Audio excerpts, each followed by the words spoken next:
Tell me if this sounds familiar. You're anxious, your thoughts are racing, and you're telling yourself, everything is fine. I'm just overreacting. But no matter how much you try to talk yourself down, the noise just keeps getting louder. The body won't relax. The mind hasn't slowed down. And you ask yourself, why can't I just control this? If this is something you resonate with, you are not failing, and there is nothing wrong with you. Anxiety is not a thinking problem. It's a nervous system response. The body responds first, then the mind, not the other way around. And when your body senses danger, real or imagined, it doesn't even give your mind a chance to catch up. You immediately go into the survival response, the fight, flight, freeze. Your heart rate increases, your body tightens, you feel like everything is speeding up. And so, no matter how much you try to tell yourself to calm down or everything is okay, your body literally cannot hear you. And you cannot use your logic to try and solve anxiety because anxiety is not based in logic, it's based in physiology. And this is actually the good news because our bodies want balance. They want to be able to find homeostasis and to be in regulation. So, although your body has sent out the danger signal, it is a messenger to you, letting you know that your body does not feel safe.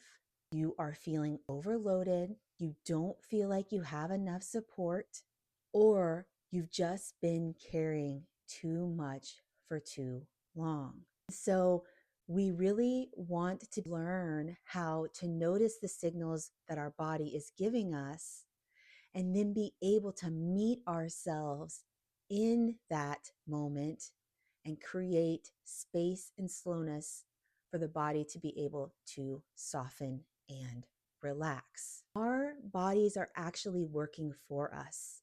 They are protecting us. And so we don't have to fight against our body or fight against our thoughts.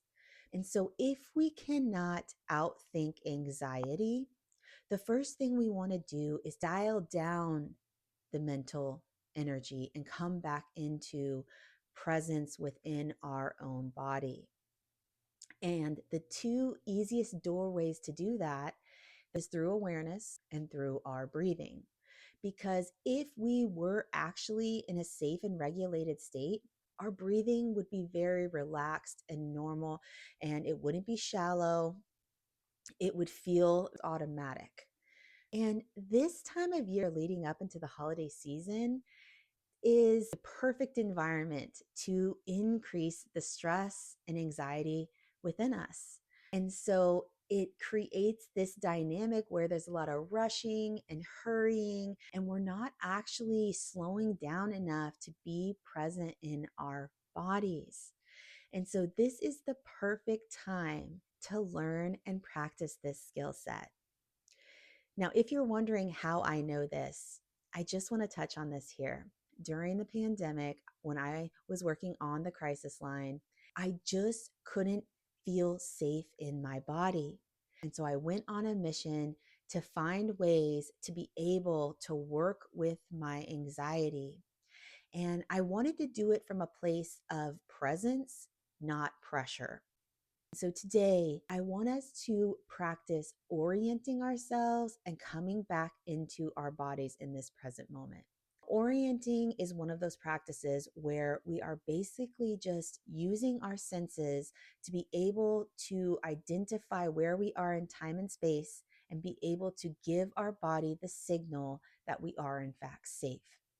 And so right now, look around your surroundings and be able to identify three things that are right there in front of you that feel familiar and safe. It can be anything. It can be the window, the desk, the dog, whatever it is. And then you can use your other sensory input as well. Just be able to bring yourself into this present moment. The second practice we want to do is we want to work with our breathing and come back into our bodies. We want to visualize pulling all of our attention, energy, and focus outside of us and bringing it back within us. And we're going to breathe through this. Nothing complicated here. In through the nose, out through the mouth. So we're going to practice here. I think it's helpful once you orient, if you want to close your eyes, just to be a little bit more introspective, that can also help.